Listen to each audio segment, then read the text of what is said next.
So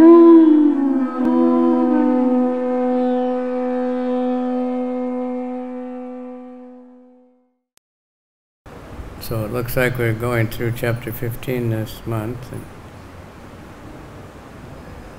there's 3 more days, including today, so I think there's 3 more verses, right? 20? Yeah. So we're on verse number 18 of chapter 15, Bhagavad-Gita, the Purushottam Yoga. Many devotees recite this chapter every day, read it every day, many things. So we have a big crowd here. Maybe online we have more.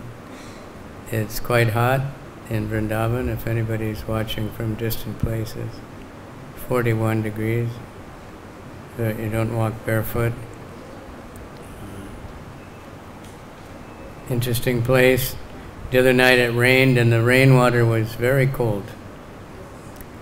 And the rain went away and it was again very hot. For a few minutes it was cold. The wind was cold and the water was cold. So this is the verse. Yasmat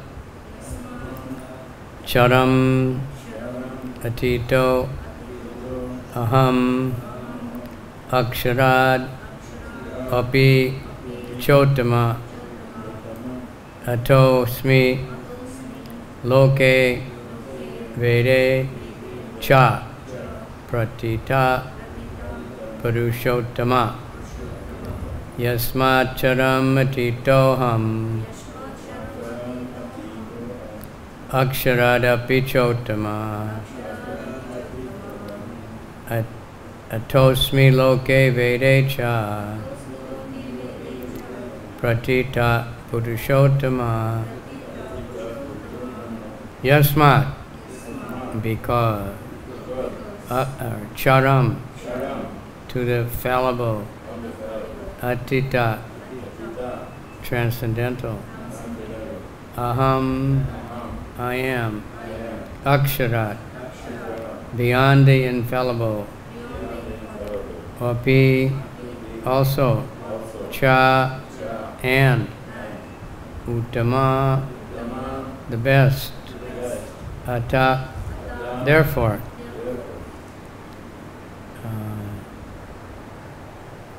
asmi, I am, loke, in the world, vede, in the Vedic literature, cha, and, pratita, celebrated, purusha uttama, supreme person. Because I am transcendental, beyond both the fallible and the infallible, because I am the greatest, I am celebrated, both in this world and the Vedas, as that supreme person. You see, Krishna can say I so many times. Me, I, aham, mine, and it's all right. Anyone else talk like that, they'd be thrown out. Some very egotistic people in the world talk like that. They can get a lot of publicity because they're considered very proud, but Krishna is the truth, so he can say it so many times. It's all true. But it's also making it clear that he's a person. I, me, mine, aham. It has to be a person, not just some unknowable thing, An unknowable thing is not called I or, me or him or, which is there so many times. The Mayavadis, somehow they think that what we see Krishna is just some illusion. It's created by this nothingness that's somewhere else. More or less like modern physics. They say the same thing. There was nothing, but then gravity pulled something out from nothing. But if there's nothing, how does there gravity? They can't explain any of the things they say, but it's so crazy that people believe it. So, purport by His Divine Grace, A.C. Bhaktivedanta Swami Prabhupada Ki Jai. No one can surpass the Supreme Personality of Godhead, Krishna, neither in the conditioned soul nor the liberated soul. He is therefore the greatest of personalities. Now it is clear that the living entities and the Supreme Personality of Godhead are individuals. The difference is that the living entities, either in the conditioned state or in the liberated state, cannot surpass in quantity the inconceivable potencies of the Supreme Personality of Godhead. It is incorrect to think that the Supreme Lord and the living entities as being on the same level or equal in all respects. There is always a question of superiority and inferiority between their personalities. The word Uttama is very significant. No one can surpass the Supreme Personality of Godhead. That's pretty simple. The Mayavadis, again, we call them, but they get mixed up because qualitatively the same is different than quantitatively the same. You can take one drop from the ocean and then you can analyze, what the ocean's like. But you won't find a big fish in the one drop, but you find all the minerals and stuff. You can test the rice by taking one grain out and squeezing it, and you see if it's cooked, then it should be that all the other ones are cooked also. Unless you didn't put enough water and then it overcooked some and didn't cook others. But that's how you test. Nobody has to take out and test every grain. If one is done, then you know it's all. But one grain is not the whole pot. So, Eko Bahunam Yo Vididati Kama, and I just heard Prabhupada, that verse, when I first joined, we used to hear that one very often. It's from some Upanishad, Eko Bahunam Yo Vididati Kama, that there's one eternal that's maintaining all the other eternals. The one is great. He's the Supreme, he's maintaining everyone else. So that's Krishna. Could be Vishnu, but ultimately it's Krishna. Not exactly the same, but we're eternal, blissful, and knowledgeable, but we have very limited amount of everything. Krishna is unlimited in everything. And we're getting whatever we have from Krishna. But it doesn't diminish. Krishna Om Purnam Adaha Purnamida Purnat Purnamudachyate Purnasya Purnamadaya Purnameva Vashishyate.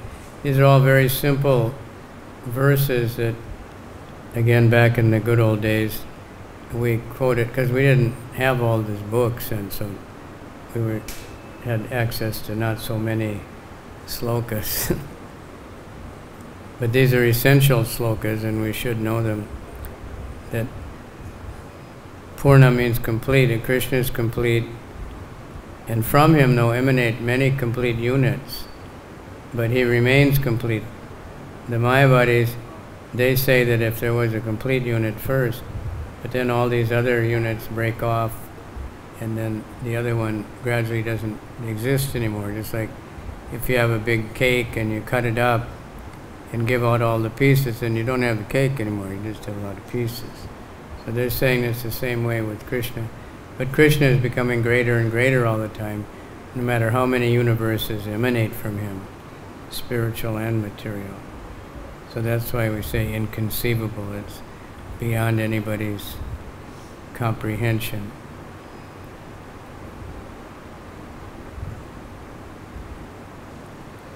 But because we're all created by him, and we also have personality, and we have, form, and we have all these things, and they want to say that we have more than the Supreme Lord because he doesn't have a form, or he can't see, he can't hear, but then he can create all these things that can see and hear.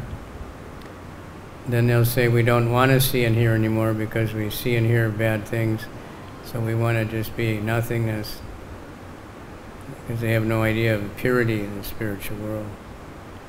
So we'll go on with the purport. The word loke signifies in the Purusha Agama, the Smriti scriptures. Even now in Indonesia, the religion department of the government is called Agama. They have a lot of Sanskrit in their language. As confirmed in the Nirukti dictionary, Lokyate Vedarto Nena. The purpose of the Vedas is explained in the Smriti scriptures.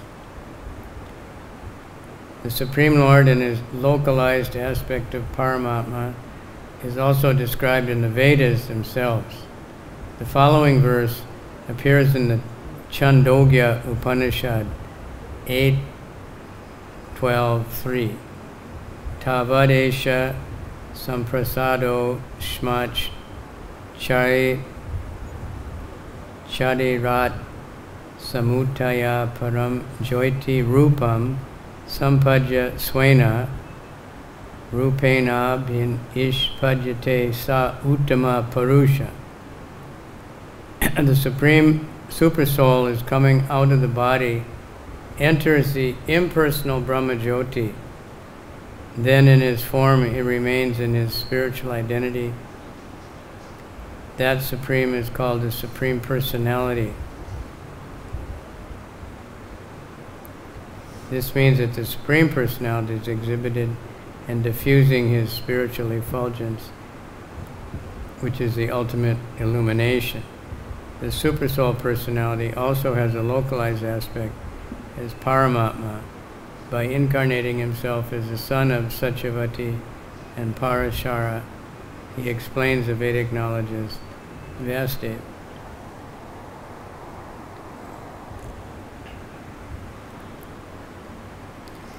Any questions? It's early, and there's not very here, but if we get some questions, we can move ahead better. Anybody?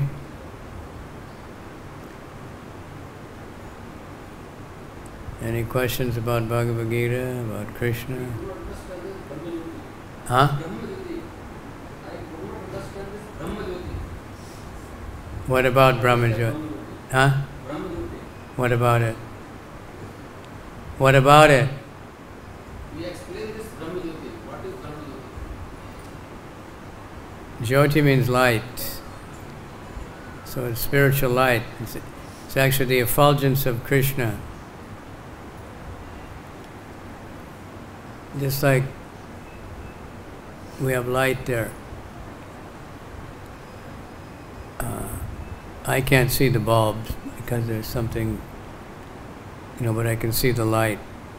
So the Brahma Jyoti is the effulgence of the Supreme Lord. Krishna's body is effulgent, and the light is emanating from it. Just like we can see the sunlight, we can't see the sun, it's too bright. So, but all the light is coming from the sun. When the sun goes down or behind the planet, then we don't see the sunlight anymore. We see some reflections of it because it's stored up in the stars, and it's stored up in the electricity also, and fires or whatever. But so the Brahma Jyoti is the effulgence of Krishna, and it's so bright and it's very, very beautiful. So people they see that and they think there can't be anything more. So the Mayavadis, they want to merge with that. Some of them, they're all different, so it's hard to know. Like I went to we were invited to speak actually, but at a Buddhist meeting about reincarnation and something. karma. So different Buddhist monks were speaking, and they all had different ideas.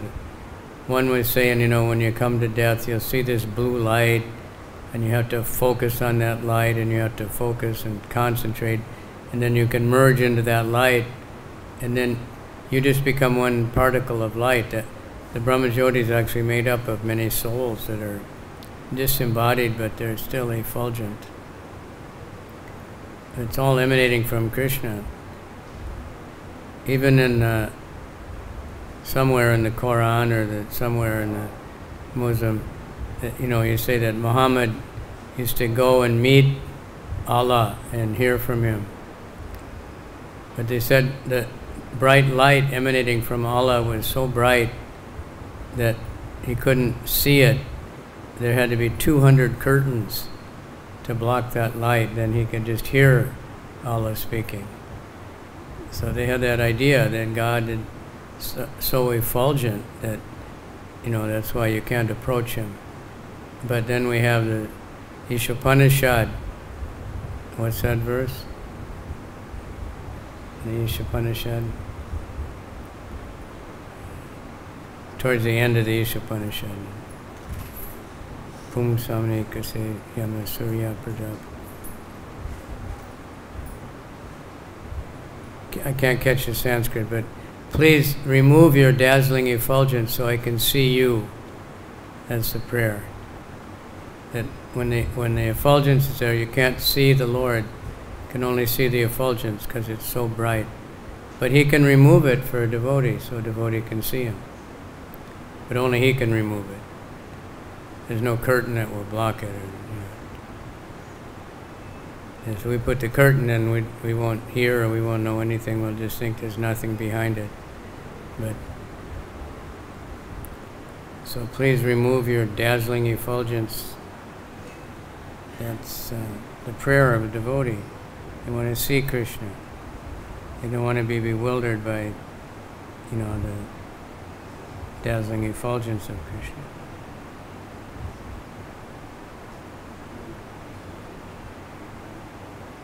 I can look it up to get the Sanskrit,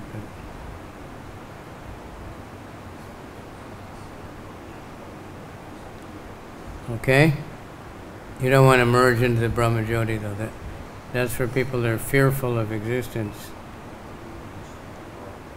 They think they just like to merge into that and not exist as an individual anymore. That's not good.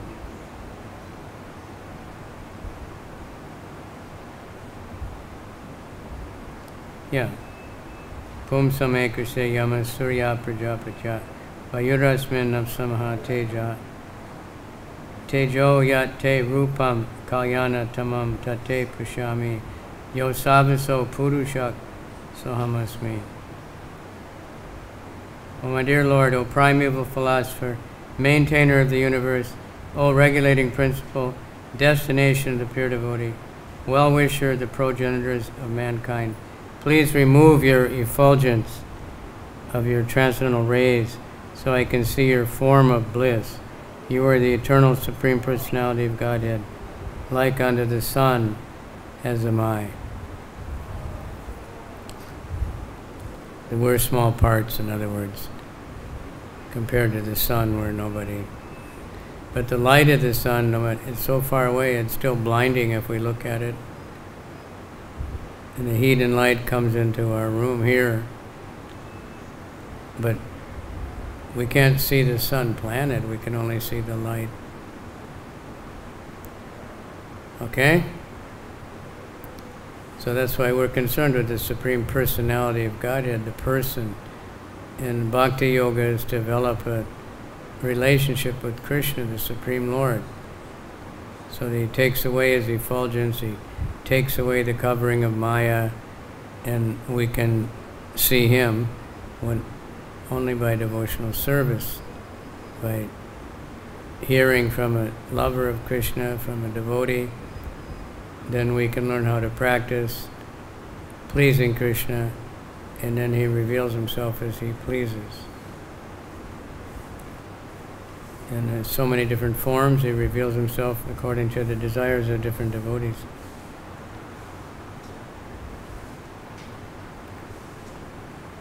All right.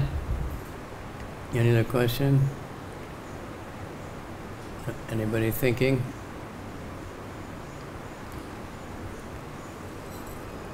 Because I can always say, but we like to involve other people, so it isn't just empty. Krishna is telling us in this sloka that he's known everywhere in the Vedas and everything. And we had the Goswamis, fortunately for us, under the guidance of Lord Chaitanya, Nana Shastra Vicharanaika Nipano Saddharma Samstapako Lokanam Itikarano.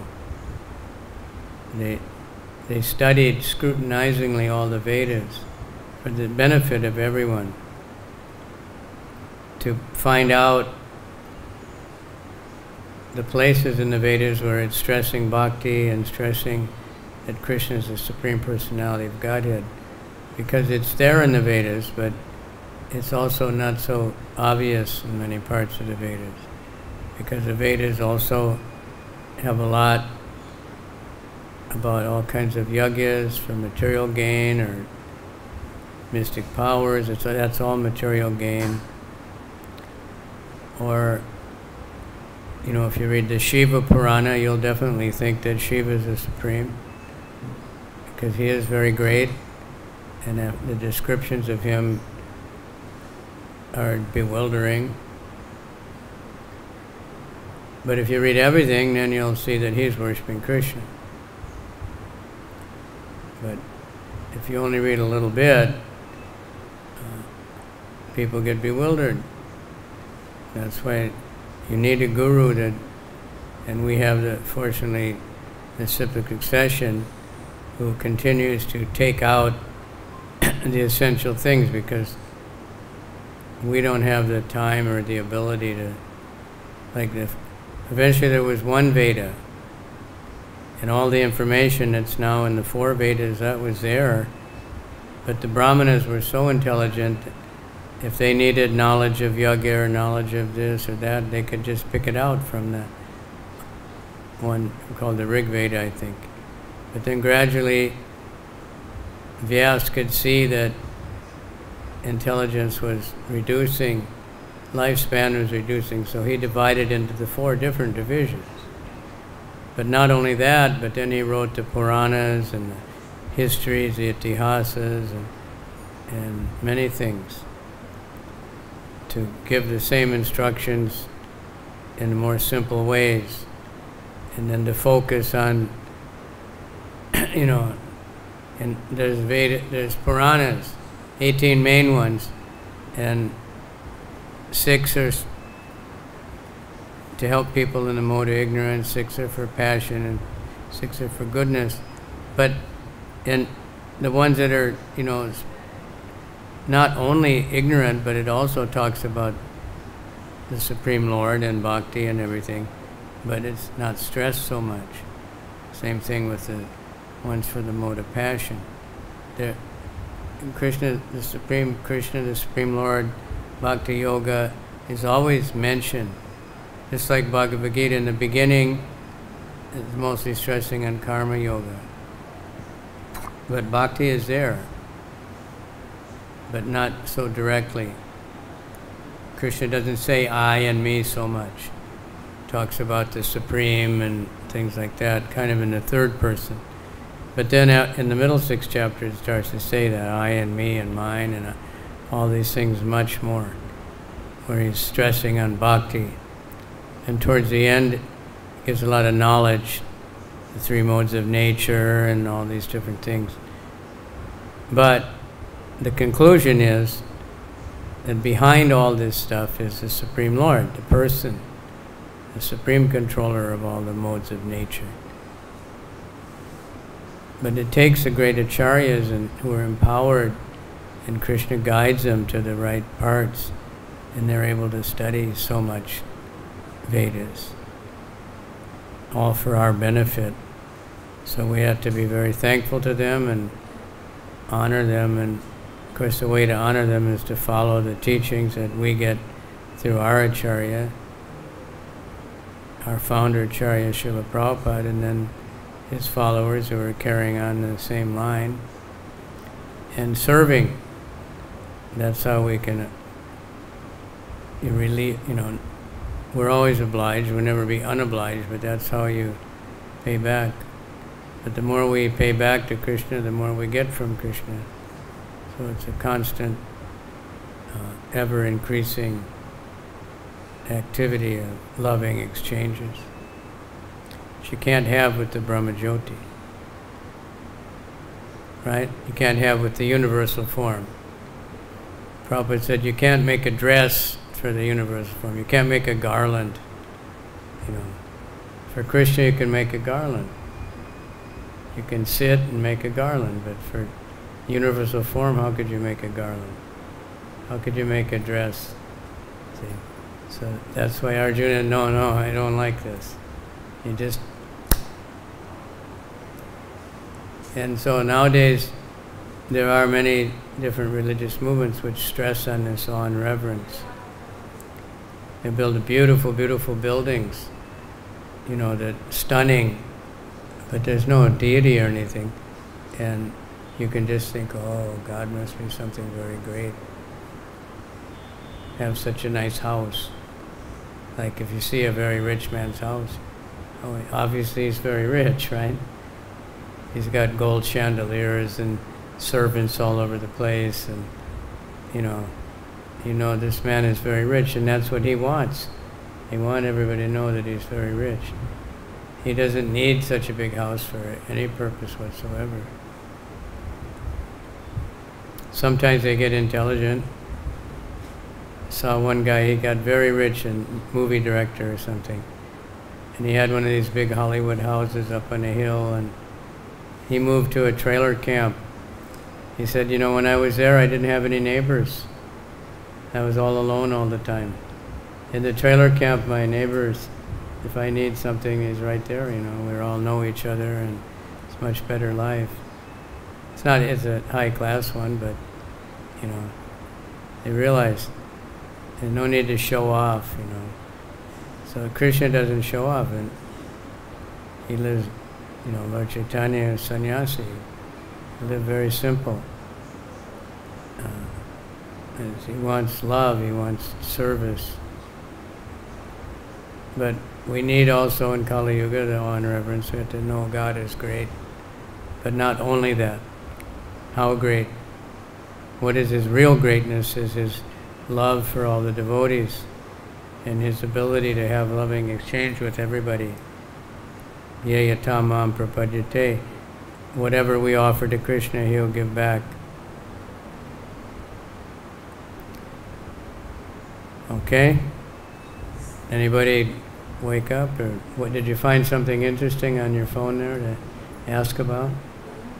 Huh? Huh? Yeah.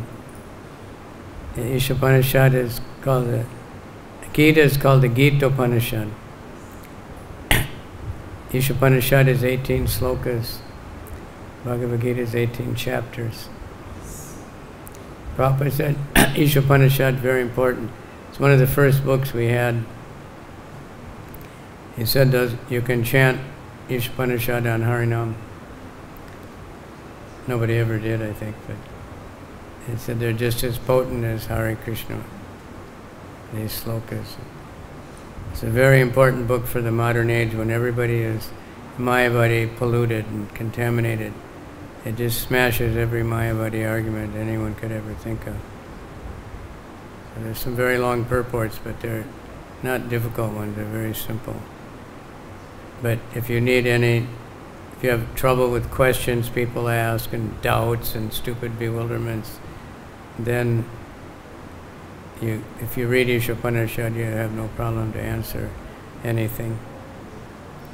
Like Bhakti Shastra there was saying, somebody's telling her this process doesn't work. So you find that with any kind of process. Like people get medicine and they don't take it and they say, well, it didn't work. this medicine, the doctor said, take it for 1 week and come back. They take it for 3 days and they're still sick, and they say it doesn't work. And tell everybody that doctor's bogus. I remember the days when we used to lose so many doctors. Doctors did not want to treat Hare Krishnas. That happened so many times. And I know better, So it depends on what you want. If you want sense gratification, the process of chanting 16 rounds and following the regular principles is not going to work. That's for sure. If you don't follow the regular principles, it won't work. Even if you chant, even if you go to the programs, it won't work. If you don't do any service, it won't work. If you do the service in a prideful mood that you want people to think you're great, you want to get promoted, it won't work. You'll be discouraged. That's why we see it and get questions, Well, so-and-so, he was doing so nicely for so long, and all of a sudden he just quit. Because he wanted something else. Prabhupada wrote that right in the Bhagavad-Gita, 9th chapter, verse 3. We see people come, but their motive is wrong, so they go away. They're just testing out. But still they get purified, they get something from what they did. So the process, if you want Krishna and you apply the process, it definitely works. But it doesn't work. If you're offensive to devotees, it doesn't work. Even if you're chanting, even if you're the best harmonium player in the world, or the best mridanga player, and you have the nicest beard, and the nicest coif, or whatever, a nice permanent, that you might not get to be a famous kirtanya. So you might think, what's the use? I did everything, but I didn't get what I wanted. But if someone's just chanting because they love chanting, then they might become a famous kirtanya. And they don't even, like one devotee, he was the world's champion book distributor for 2 or 3 years. He didn't even know that. He didn't know he was the champion. He never thought about it. He just was so absorbed distributing books. He wasn't looking at the newsletter to see how I stand today. And so that's the humble state of mind. Humble is the Trinadapi Sunichana Churapi Sishna Manina Manina, like all those things make humility. They be like the grass or the tree, and that's just symptoms of humility. And humility is essential if you want to know Krishna. You can't be proud, It doesn't work. I've chanted for so many years. I never missed Mangalarti, Just when I saw they missed Mangalarti. I always fast on Ekadasi. These other devotees are eating. They don't follow something, Hari Bhakti-Vilas says you got to do this and this and that, and if you do this, you're going to hell, and they won't get very far. A humble state of mind, that's all Krishna wants. Although we're not back down to Mayavadis and demoniac arguments. Bhaktisiddhanta was accused of not being humble, because the way he smashed the Mayavadis. He's not following Lord Chaitanya, they would say. He's not Trinadapi Sunichana.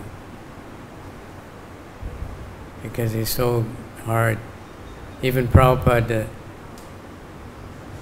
the life members who supported us in the early time, they would say, Swamiji's so nice, but if he just wouldn't criticize everybody so much. Because he was always smashing all these famous Mayavadis.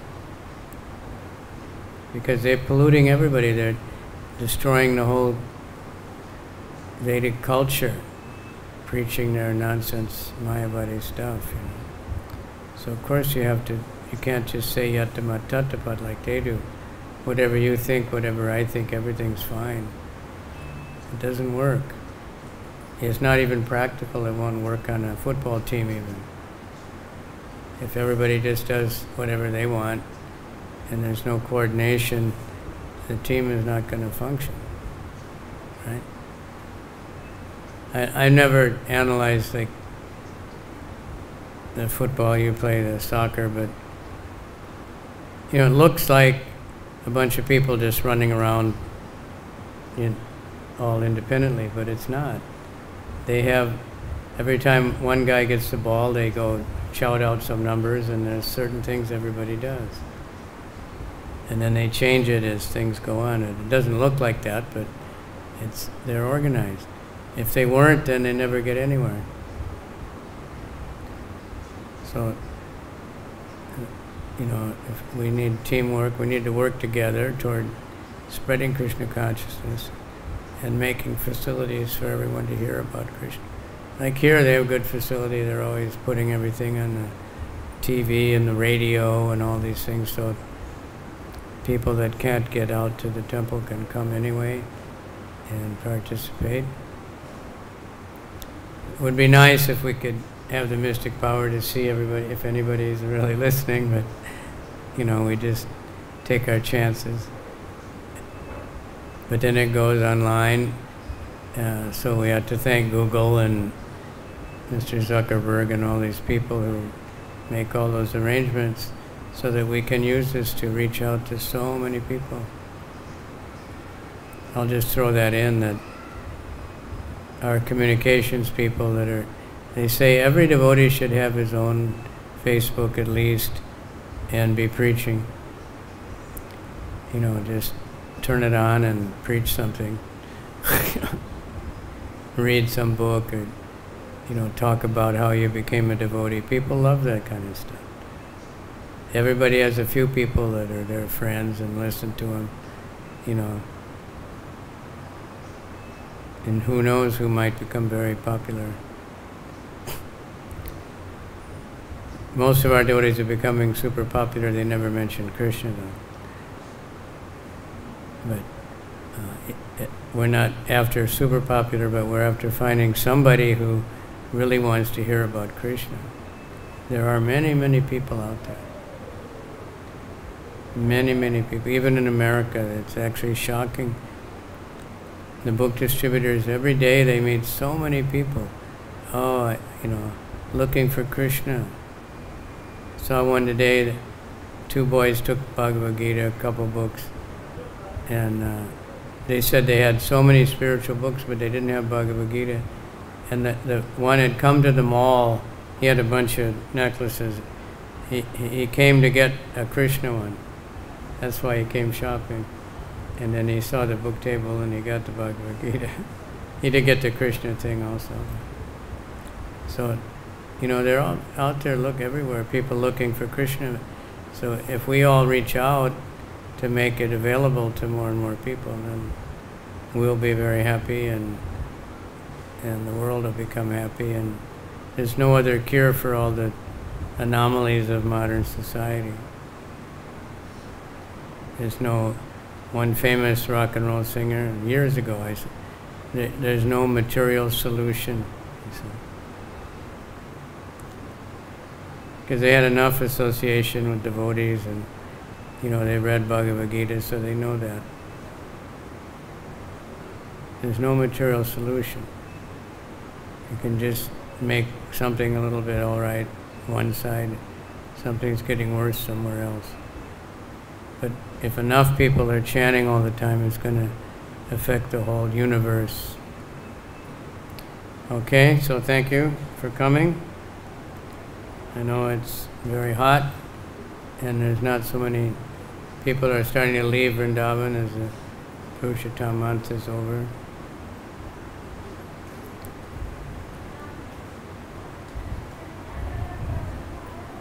And I don't know how many of you are all residents here, but take advantage of it. We're supposed to come here to get power to preach. Many people do it by just staying here. Preach to people who come or broadcast the glories of the holy name and the holy Dham. Because we have so much facility now. Okay? No more questions? You only got one. Bhagavad-Gita ki jai. Vrindavan Dham ki jai. Gaur Bhakta Vrinda ki jai. All glories to the assembled devotees. Hare Krishna, Krishna Krishna, Hare Hare, Hare Rama, Rama Rama, Hare Hare.